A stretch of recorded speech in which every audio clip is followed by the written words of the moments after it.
think after all the experience from last year, we would be prepared. But the fact is we are not.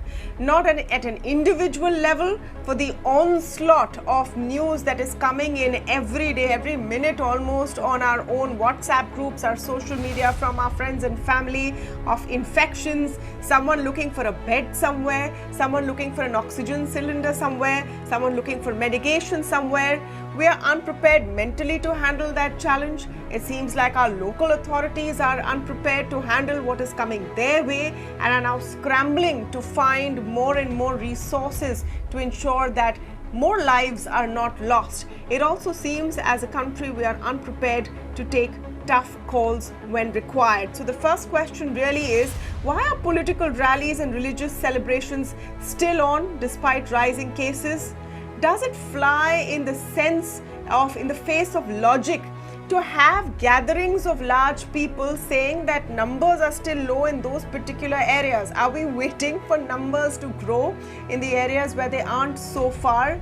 It just doesn't make sense. It's time to stop these super spreader events. We also have to ask ourselves, have we failed to build medical infrastructure to tackle a second wave? It seems during the last few months of 2020, we all had collective amnesia of COVID-19 and thought it would never come back. Well, it has, and we're clearly unprepared. Is shortage of medicine, beds and oxygen due to a shortage of actual numbers or because of poor management? Because that's the conflicting narrative coming, that there is oxygen but it's not reaching the right places. There are beds but they're not being prepared in time or being regulated properly. There is medication but not for those who need it. If that is indeed the case, then we need to pull up our socks very clearly.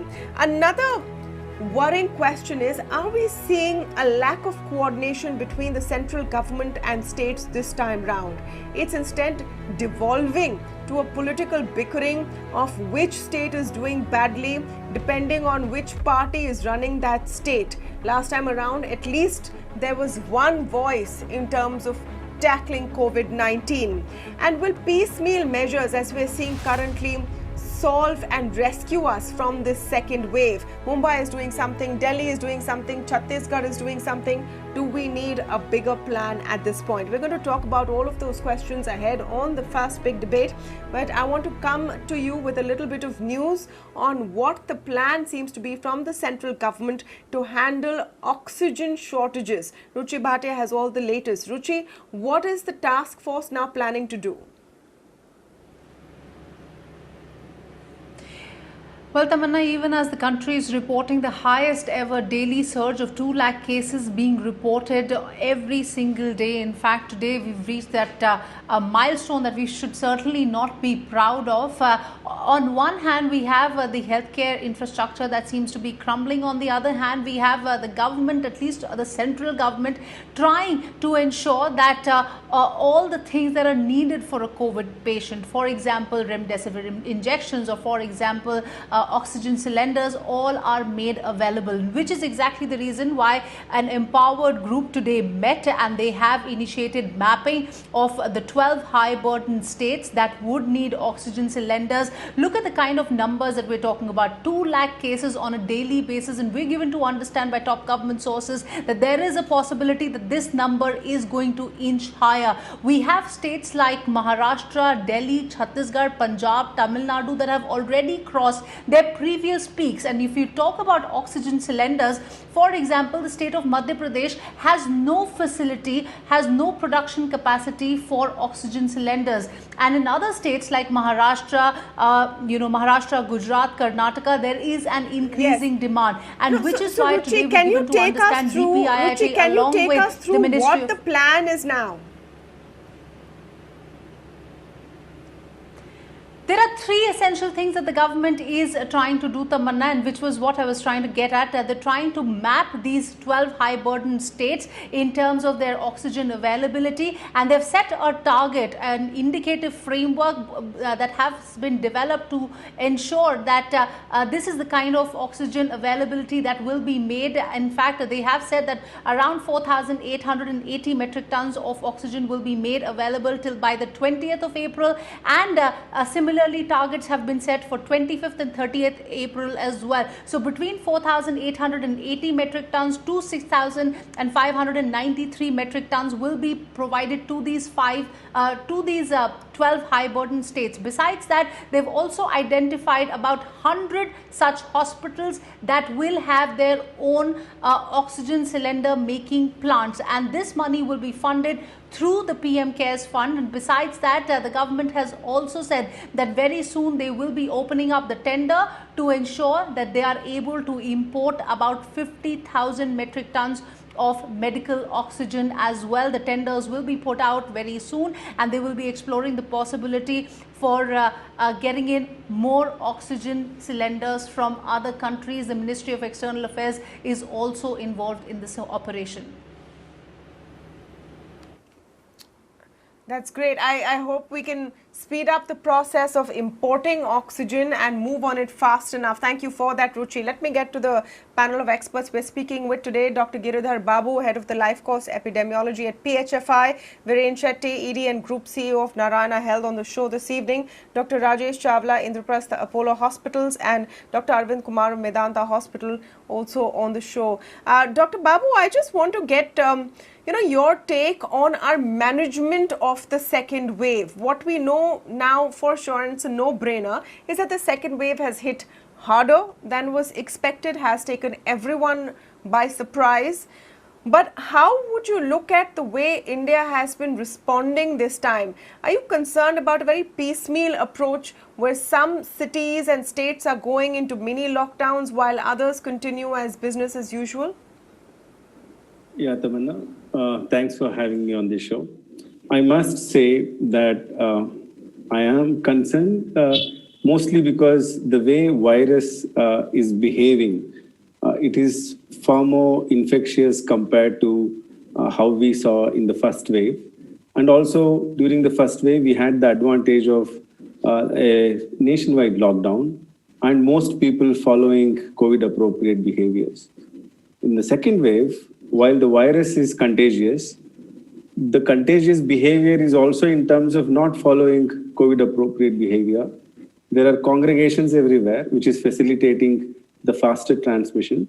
In addition to all of this, the sudden rise in cases, although we should have been much ready in terms of responding to this, but the number of cases are so high that it is simply difficult for a health system to cope with it. More than 90% of the cases are asymptomatic, and yet we are unable to cater to the 5 to 10%, mostly because these people are requiring oxygen support or the critical care in terms of intensive care. And as Maharashtra is at least showing sign of receding curve in the few days to come, we are seeing worrying trends of a net average reproductive number of 3 in Uttar Pradesh and Bihar, and more than 5 states having the reproductive number more than 2, which means that in UP and Bihar, whatever the number of cases are today, they will be passing on the infection to 3 times more the number of people. And this will keep happening over next few days, and then there will be substantial increase in the number of cases. Even if I were to assume 5% of the people require oxygen, as your report clearly indicated earlier, there are many states, there are many areas where enough oxygen is not available. So this is the time where we need to regroup and make sure that we are committed for a shared purpose of saving lives. In order to do that, we have to think out of the box solutions. One such solution is using tele-ICUs with centralized support and ensuring that the primary healthcare centers and the other level hospitals are able to provide ICU services and save as many lives as possible, Tamanna. That will be my initial remark.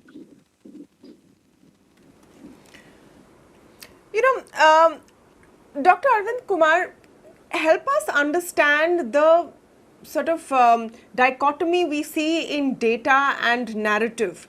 Relatively fewer of those who are infected are symptomatic and then seriously ill. So, when we look at a daily figure of 2 lakh per day, it is very, very scary, but the number who will eventually need hospitalization is relatively much lesser, and especially those who are severely ill. Why then is there such a crunch of all resources and hospitalization? Is there a problem in being able to identify when someone needs a bed? Tamanna, first of all, thank you for having me on this show. This question needs a little detailed reply. You see, first of all, the numbers are very high. We never touched this figure of 2 lakh new cases. And let me clarify that these are identified cases. This is not the total pool of new cases in the country. The real total pool may be many more times than what we are seeing as positive identified cases. Number one. Number two, there is also a sense of panic amongst people now, and a lot of people are actually reporting to hospitals, and there are a lot of self-medications going on, and it's not an organized system at all. Last year, I think, despite actually having a first experience, I think things were working in a more cohesive manner. This year, we started going into a premature celebration mode, and when the warning signs were emerging from Maharashtra, now whatever was happening in Maharashtra, it shouldn't have required Einstein's brain to realize that a month down the line it will happen across the country, and that's exactly what has happened.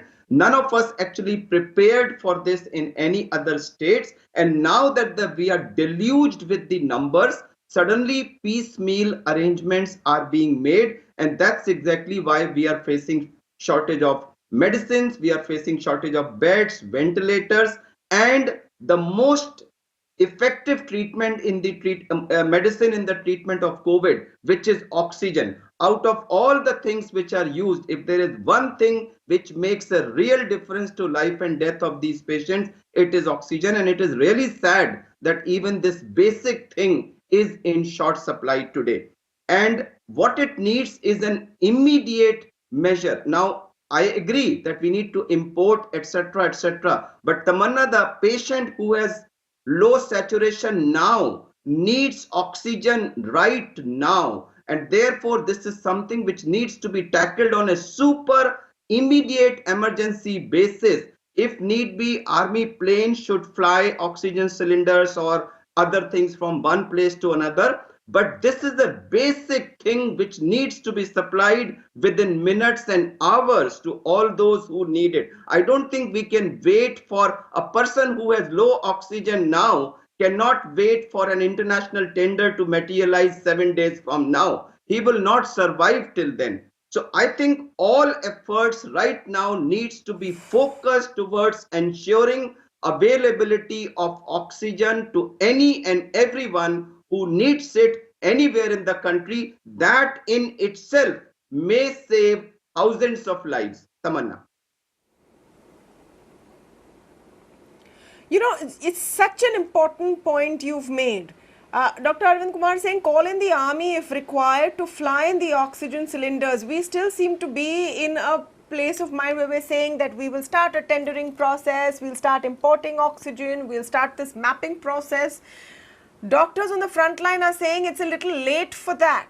We need to kick this into a higher gear. Viren, can you paint us a picture on how it is at ground zero in hospital management with all of these shortages looming large? Yeah, Tamanna, see, I live in an AC house. I go to work in an AC car. I work in an AC office. But even I don't live in that much of a bubble to forget which country I'm a citizen of. The shortage, what you're talking about, when hasn't there been shortage in India? Okay, there's an oxygen shortage now exacerbated by COVID. There's a shortage of remdesivir. Before this, there was a shortage of multi-drug resistant, the drugs needed for treating the TB. There's a shortage of drugs needed for treating AIDS patients. There's a shortage of doctors who are able to treat patients for cancer and cardiac disease and all the things that kill millions of Indians every year. So yes, this is a shortage. We're used to dealing with it. It's not something that all of a sudden we just suddenly woke up and everyone is faced with the reality that those in the healthcare sector have been dealing with their whole lives. Yes, the things that should have been done 20, 30 years ago. It's too late to cry about it now. There aren't enough doctors, there aren't enough hospitals, there aren't enough things that are needed for a robust healthcare system. It will get fixed. But one thing is, we are pretty lucky. Of all the diseases that had to hit this country, this was not on the level of a Spanish flu or an Ebola with massive death rates.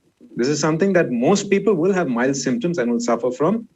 The shortage, what you are seeing, are people who are rushing to the hospital at the first sign of symptoms.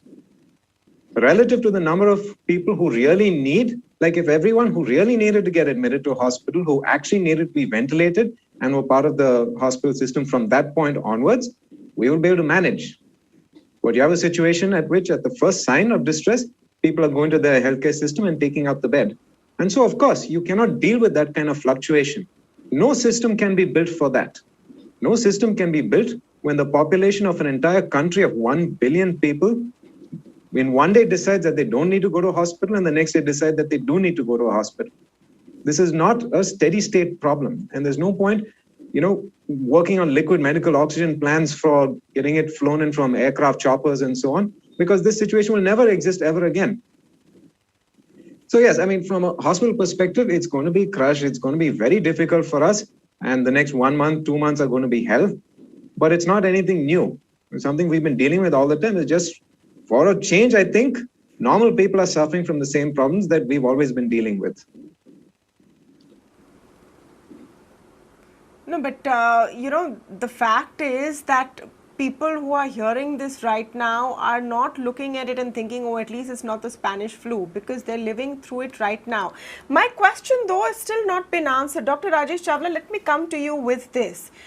People want to go to a hospital at the first sign of symptoms because anecdotally they're hearing that you can go from mild symptoms to very severe to near fatal in a matter of a couple of days, maybe a few hours sometimes with COVID-19. There is so much information / misinformation swirling around about what new mutations can do. They don't show up in tests and suddenly you have lung infection, then you don't know where to go. So is it very difficult right now to identify when that hospital treatment is required, and that's causing a lot of chaos and confusion? The problem is the nature of the disease. You see, 1 month ago, none of the panelists knew that this disease will behave like this. It will be more infectious and we would require so much infrastructure again. As you said, the symptoms, which symptoms required?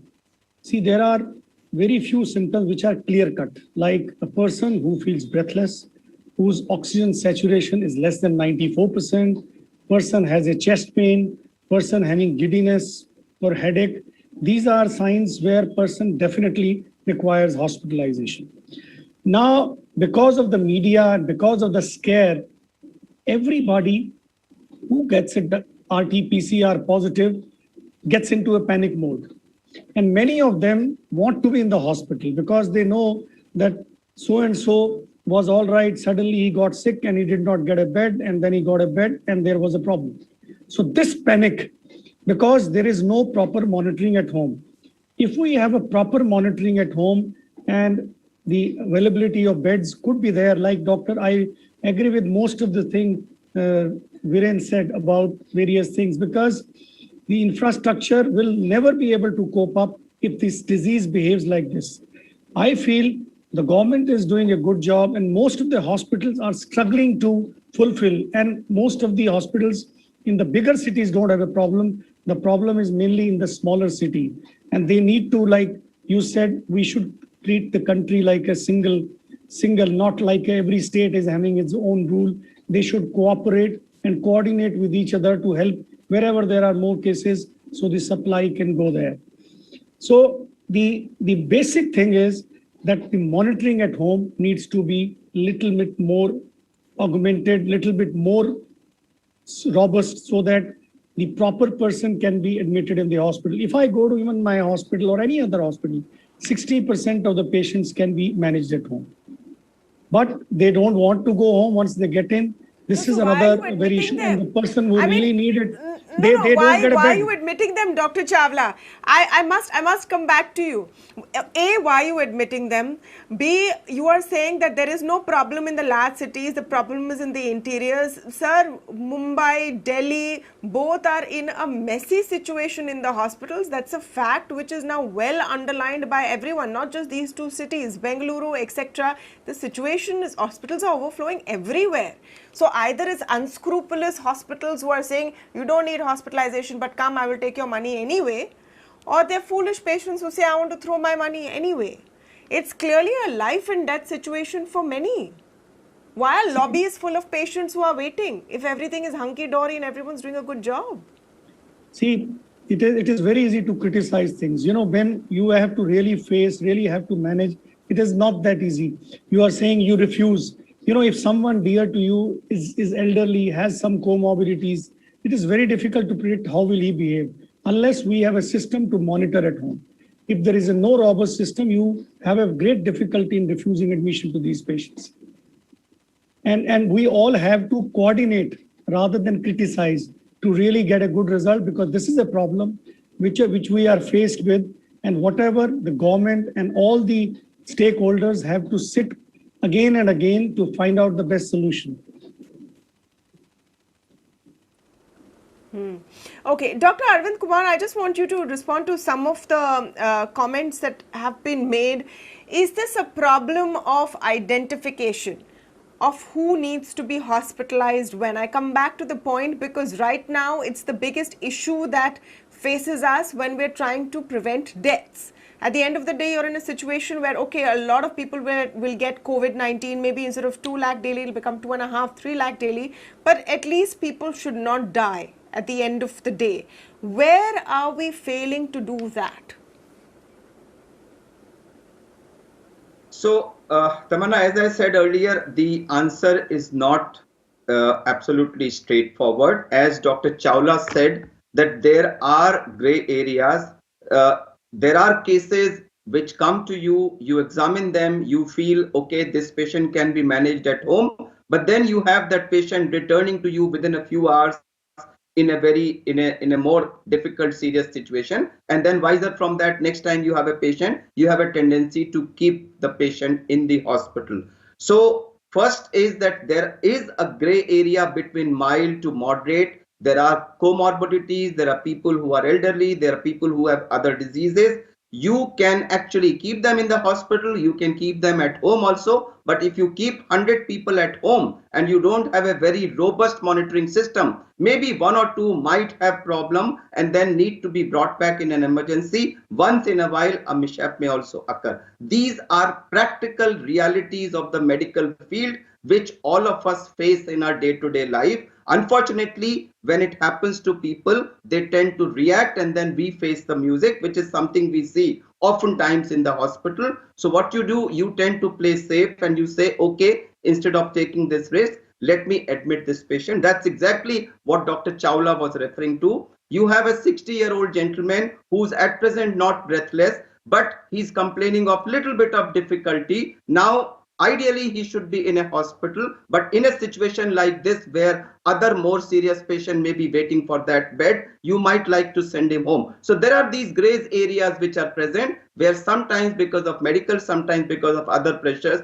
you tend to admit these patients and they occupy your bed. They also consume oxygen. So these are real practical difficulties. Now, let me tell you the rate at which our numbers are increasing, Tamanna. No matter how much you augment the system, no matter how many hotels or big marriage halls or stadiums you convert into hospitals, you will not be able to meet the demand. The primary focus should be on breaking the chain of transmission. If you allow 2, 3, 4 lakh cases to be added to your country every day, no country in the world will be able to take this load. We have seen this happen in US. We have seen this happen across Europe, and I don't think India will be able to handle it. So as a doctor, I would go back to the basics.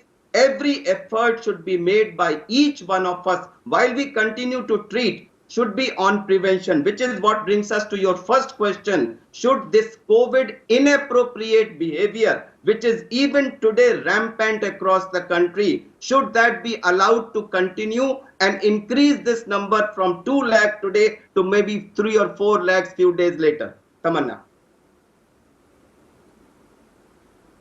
Absolutely. You know, it can't be that COVID will stop at the boundaries of states, depending on which state is going for elections, which state has a large religious festival going on right now, and which state is ruled by which political party. Unfortunately, that's the prism with which people are saying things, and it's just terrible.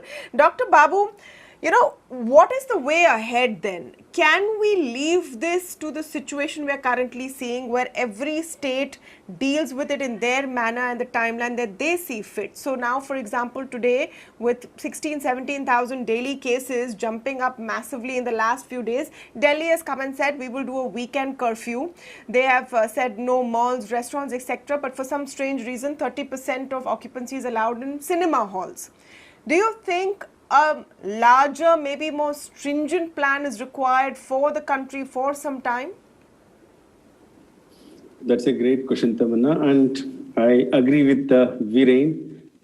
We should not view this from within the bubble. We should come out of the bubble, whichever each state or each sector is in, and make a real sense out of what's happening in this country. The actual scenario in this country is there are areas, vast areas, where there is no access to health services. There is no access to emergency health services. There is no oxygen. So we can't say that it is not required right now. That is absolutely required. We need oxygen to save lives.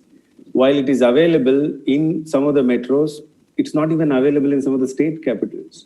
So we need to step up as of now to ensure that first priority is to save as many lives as possible whenever there is respiratory distress, and only oxygen and proper treatment protocols will save it. So we can't stop that. We have to do that. The other strategy is to reduce this feeder pipe of these infections that are coming. As I told you, today we are seeing 2 lakhs. Even if you say 1.5 is our effective reproductive number, this will continue to rise. And by first week of May, there will be at least 2-3 states which will have 1 lakh cases each day in each of those states. So what we are looking at is, even if you have a state with 1 lakh cases, for 5% of the people who require oxygen, it's 5,000 beds that are required each day. So therefore, how do we ration? How do we ensure that people who are deserving get the treatment? We are not even understanding the mammoth size of the problem as of now. We are only thinking, okay, we'll see later. Once it comes to that stage, we'll see. In a place like Bangalore, I can tell you, we are staring at a crisis. Mumbai has best infrastructure. They couldn't handle it. Delhi is not able to handle it. What will be the plight of smaller cities? So we need to ensure that the cases are reduced by stringent containment measures. What do stringent containment measures mean? Prevent any sort of crowd. Anything more than 10 people is not necessary, and it's not necessary to at least for any economic activity. Ensure that closed spaces and close contact settings are absolutely mandated for use of mask. By these non-pharmaceutical interventions, only we should be able to reduce it.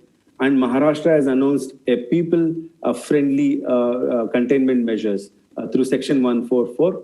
These are the type of measures that we should be looking at, not lockdown. Lockdown is a lazy policy option. We don't do anything, we'll pile up the cases, and suddenly we say lockdown. So more cases, poor people will die and they'll suffer. If there is lockdown, again the poor people. So it's a double whammy for the poor people. So we have to be very conscious at this stage. These are no ordinary times. We have to be sharing our collective responsibility and come out of any sense of comfort that we are in. And we should be able to make as a collective effort for the entire society. And I agree with all the panelists. This is not the time to blame any particular sector, but have partnerships built and be proactive, not wait for things to happen. Every state will go through the second wave, and probably there will be multiple waves. Don't wait. Each time Absolutely. this comes, Let's not wait for cases.